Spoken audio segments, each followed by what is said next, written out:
zombie outbreak.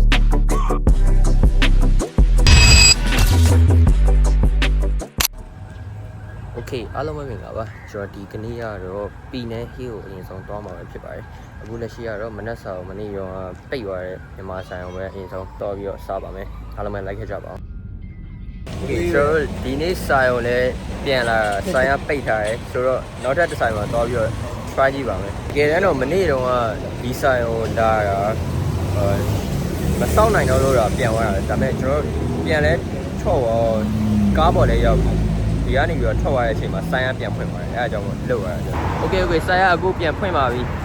အဲ့တော့ဒီဆိုင်မှာပဲဝင်စားလိုက်ပါမယ်။တော့စားရဘာမှမကောင်းဘူး။ဒီကျွန်တော်ကတော့ပီနန်ဟီးကိုသွားနေရမှာဖြစ်ပါတယ်။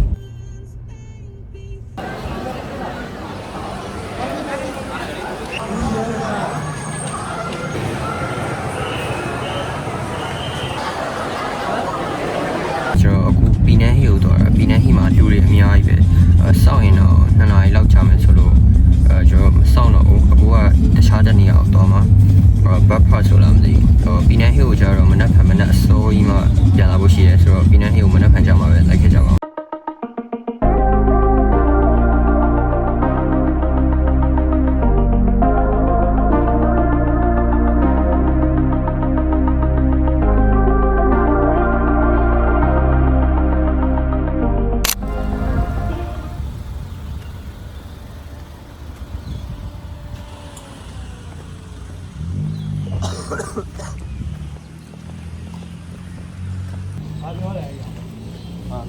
ကျွန်တော်ဒီ bad part တွေကိုဝင်တာတယောက်ကို50 ringgit ပေးရတယ်အထဲမှာငှက်မျိုးစိတ်ပေါင်း300ကျော်ရှိရလို့ပြောတယ်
I say hey.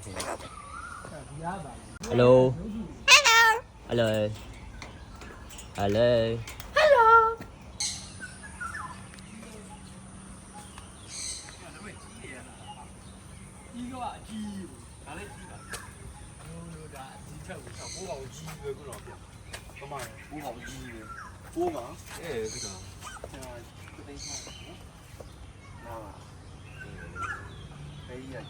Bé giờ chiếc tôi phật về.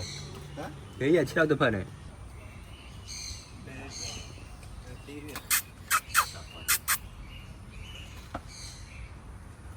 Tôi đồ ở lùi tiền à.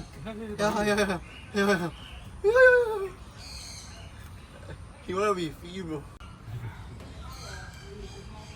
Chẳng nói được nhiều chỗ mà. Yeah. ဟိုကောင်လေးကြည့် သူကငါတို့တီလာပြီ no နားပါလားဟဲ့ဟဲ့ အဲ့ဒီကားဟိုကားသွားကြည့်တယ်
呀，俺家人没有。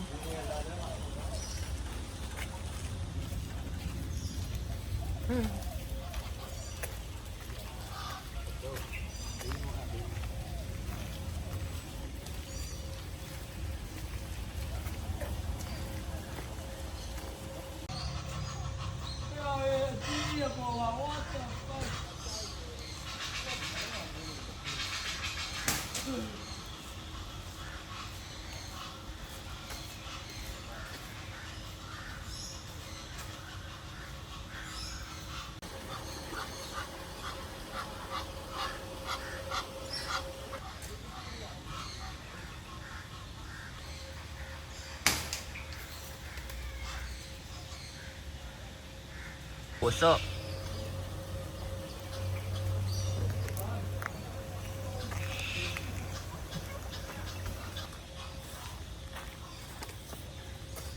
小红包你注意，你这没有吃的，这没样没馅。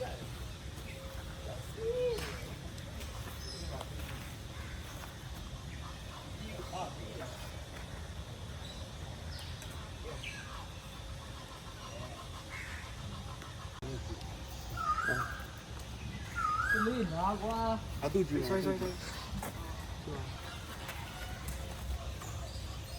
你去哪里ကလေးကအသိမောအဲ့ရုံလေးကိုကြည့်ရတယ်ကလေးကချစ်စရာလေးတိတိလေးင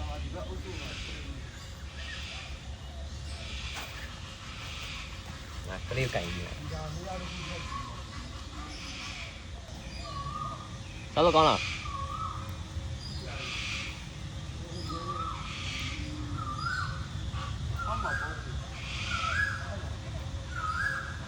这就是。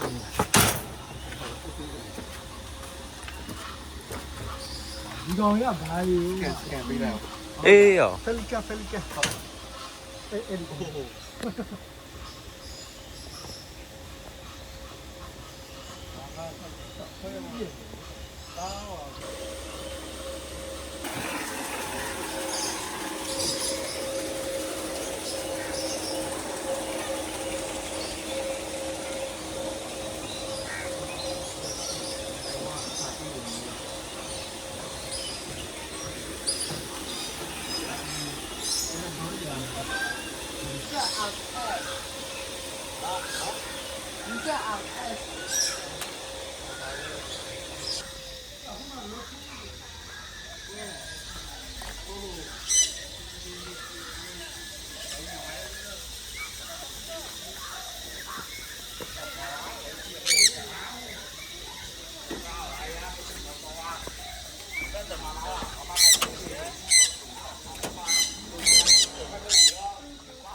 မလေး ကြောင်ကြောက်တယ်တော့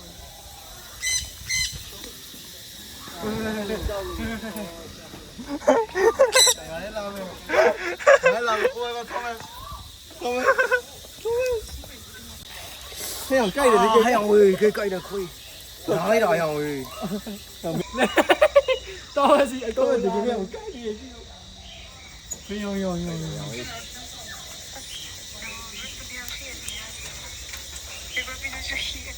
哎呀，好高把路呀！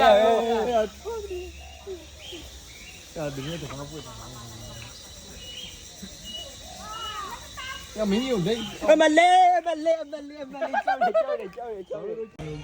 呀，没有。几多没？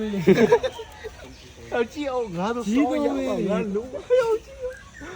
下你那眼里，好高要来不了。哎呀，咱们抢不了了，你几年没有？干嘛嘞？高高。哎，搞用没有呢？哎，搞用俺教练呀。呀。老板没有搞，没有鸡。 Oh my god！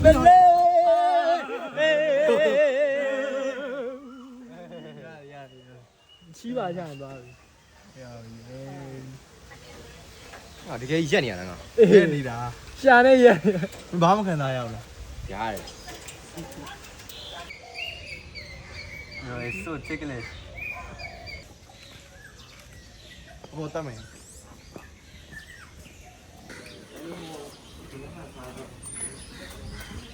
我他妈追路呀！开这打呢？我嘛是一般样的。那个，天天他们都，那个，可能俺都多一百变多嘛。这下个，康复班哪里呀？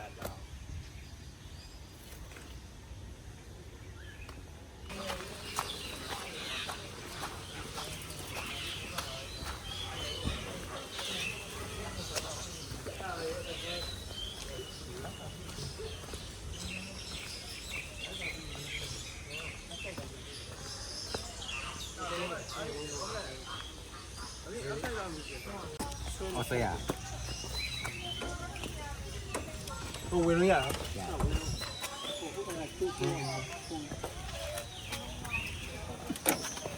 我估计俺是低了，哎，没。哎呀，没来，没。哎，拖。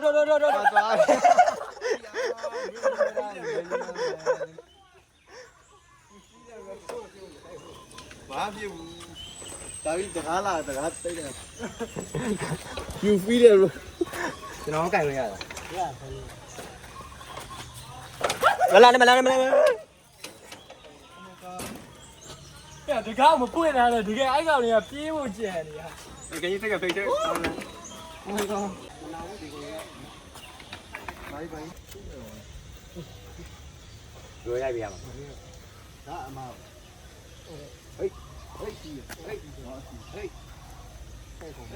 好打嘛。老板准备弄吗？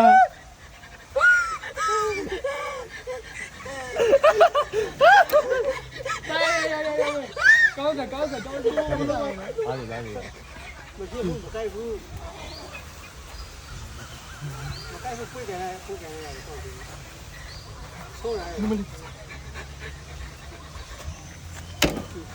我开没？哪里？摆你去。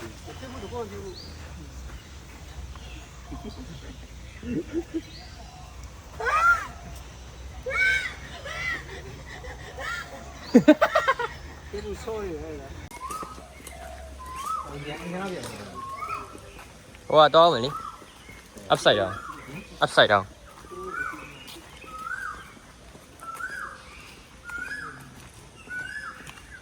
那边upside down 就挺高了。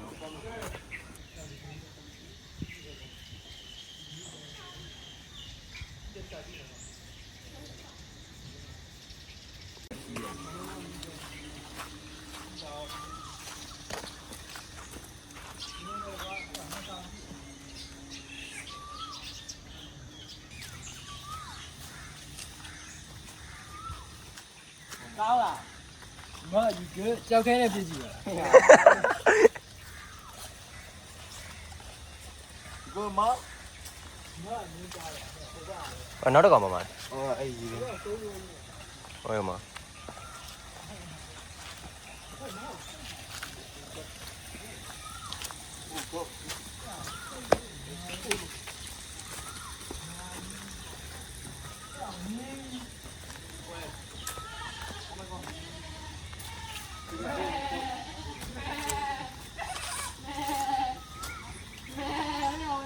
ရီယမ်မှာငှက်ပြင်ဓာတ်ပါရှိရင်လား မွေမရှိတော့ဘူး အေး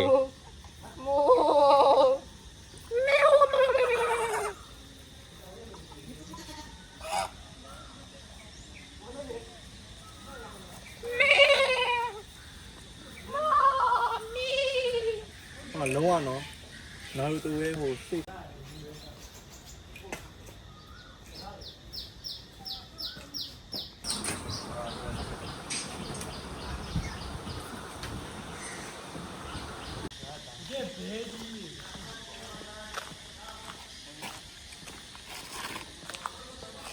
တကယ်အကြီးကဟိုအရှိမှပဲ သူဖို့စားကြည့် ကျန်းနေလို့ပဲ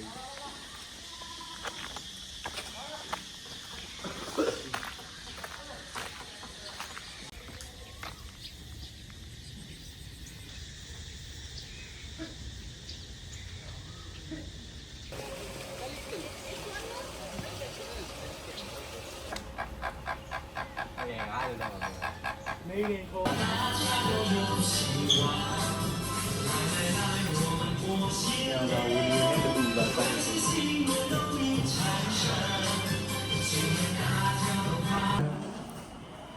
ဟာအဲ့ဒီသူတင်းထားတယ် ဒီမှာလေးကဟုတ်ဒါ40ဟေး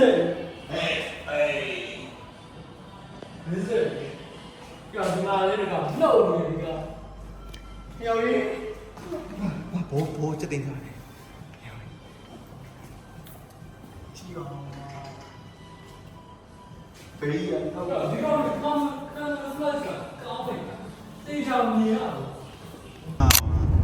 အဲ့ဝဲ ကို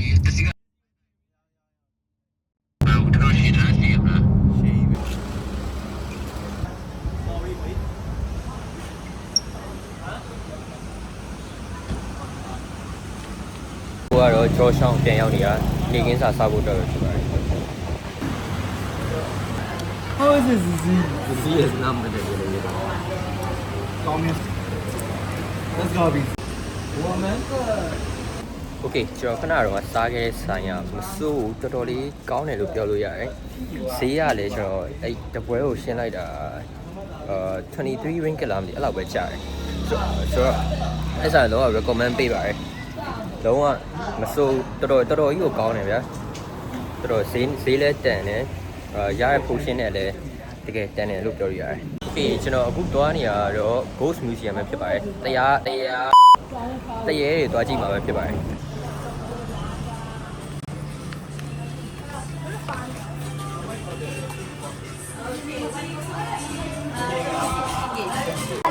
အမေလမ်းတော့ကွာလမ်းလိုက်တာ what the hell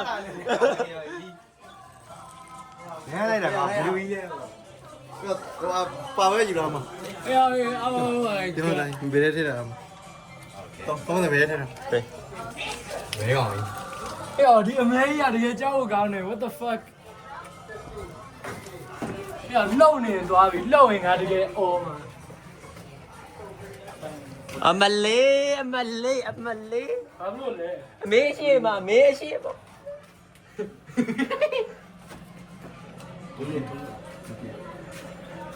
Are they gonna move? No. They don't move. တော်ရဲ့ ဘောလုံးခေါ်တယ်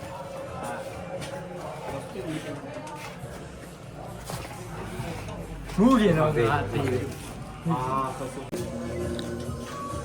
ပြောင်းဟိုမှာစ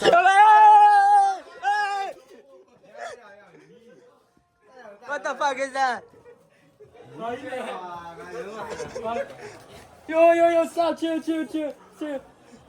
အဲ့လိုမလုံးနဲ့လီ ငါလည်းလေ မလုံးလေသူ့အရှိကြီးကိုရောက်ရွေ့လာလေ ရ Yo, sir, wait, sir. Are they gonna move? No. Sir, can you come with us? Okay. Alright. They're not gonna move, right? Alright, open it. Wait. yeah yes 厕所的鬼魂对。厕所的鬼魂。来电我立定电啊，这样我们戏院的，麻了。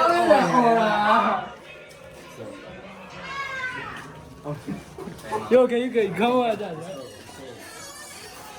Hey, no, I got. 下一秒 Okay wait here 很好逼啊！ Frequency of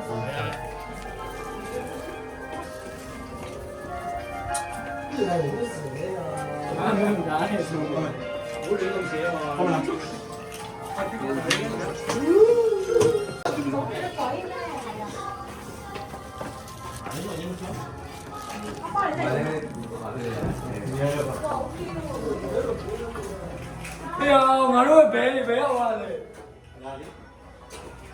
Đi con này buồn cháu của con này. Đây, nhiều ngài thì cháu này. Cháu mà. Thanks. Hey, ông bé yêu cầu ngài đi nghe cháu. Má đâu yêu này, không phải gì.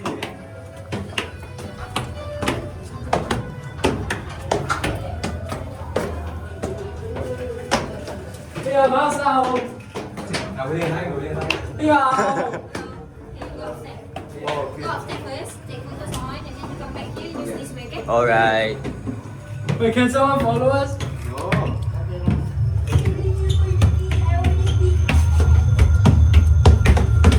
I got zombie outbreak. Yeah, we get zombie lại là.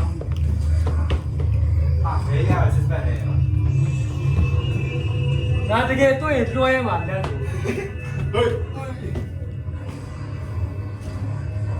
Em làm gì đâu, nói gì? Yeah, mà gì vậy?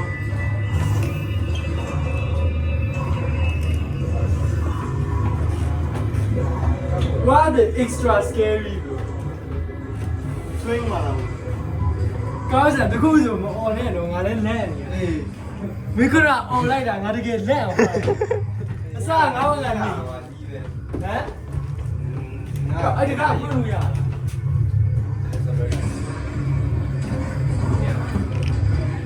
Trời, mua đào vậy là.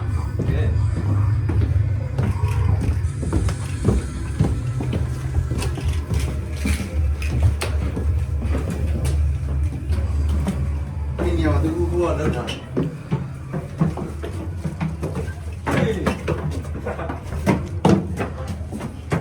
Go over here. ဟုတ်မကြောက်ဘူးကွာဒါနဲ့လန့်သွားကွာ mình cứ là bà tôi luôn nè.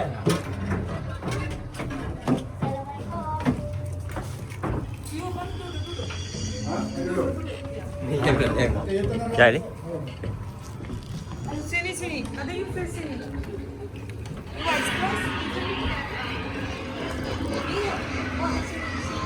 Oh, okay. Mà nhanh mà. Cái về. Tôi áo vào bà đâu. Cái về.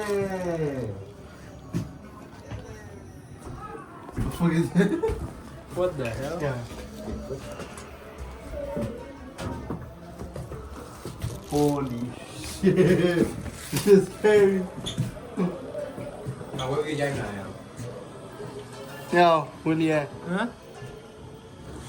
Danh là? တွေ့လေ Mà hồ ghế nghe rồi. Wow. Fucking hồ ghế đi qua, nó sâu. Cô bro ra là. Đúng không? Họ nói tiếng Anh thì vừa như thế rồi.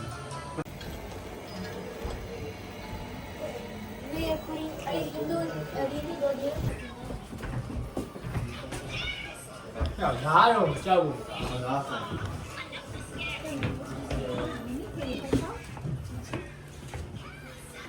Không quan gì. yeah Đó là phải. Đó.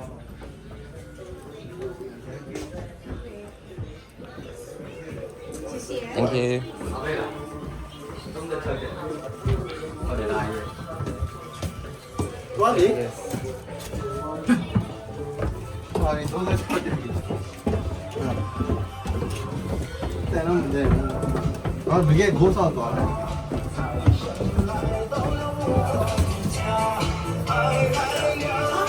ထပ်ပြီးတော့ပတ်တာပဲဖြစ်ပါတယ်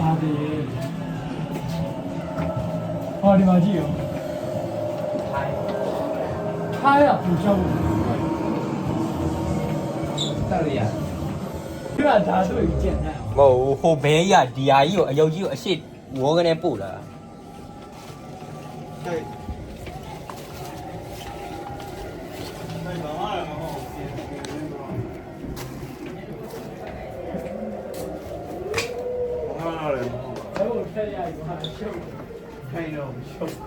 ထဲမှာဘာမှတော့အဲ့လောက်ကြီးမရှိဘူးတားကြီးလည်းကြောက်စရာတော့မကောင်းပါဘူးဗျာကြောက်စရာတော့မကောင်းပါဘူးဗျာ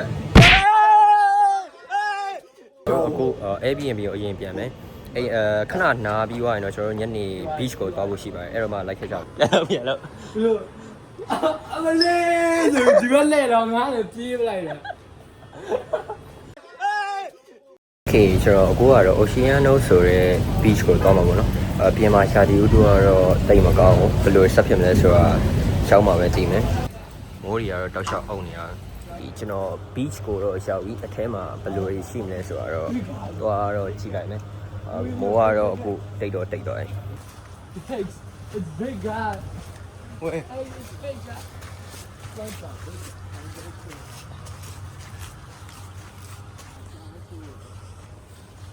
အေးဟိအောင်ငါလည်းပထမထွက်တော့သွားမို့တာငါဒိုင်းမဟုတ်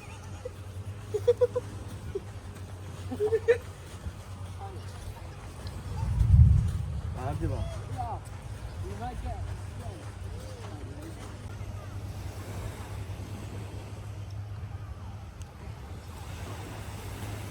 စောက်ချီးနေတော့ပါကြီး အများလို့ရညာညာညာ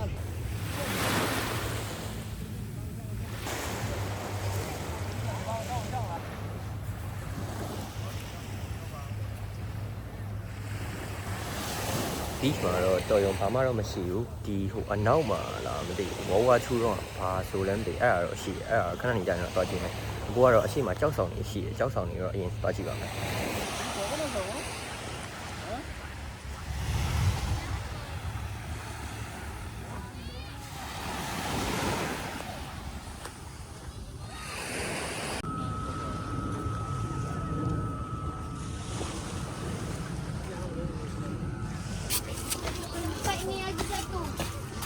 Lupa situ.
ကဖွားဖွားလေးထက်ကြလာပြီဆိုတော့ကျွန်တော်အနောက်မှာရှိတဲ့ဆိုင်ထဲမှာအရင်ဆုံးခဏတော့နေလိုက်ပါမယ်။ကိုကတော့အချိန်က9 နာရီခွဲလောက်တော့ရှိပြီ။ကိုဒီနေတော့မဝင်သေးပါဘူး 3D တရားမှဟိုတုံးချီ ။ဒီကျွန်တော်အခုကတော့ကျွန်တော် Airbnb နားမှာရှိတဲ့မောမှာညစာတော့ဆောက်မှာပဲဖြစ်ပါတယ်။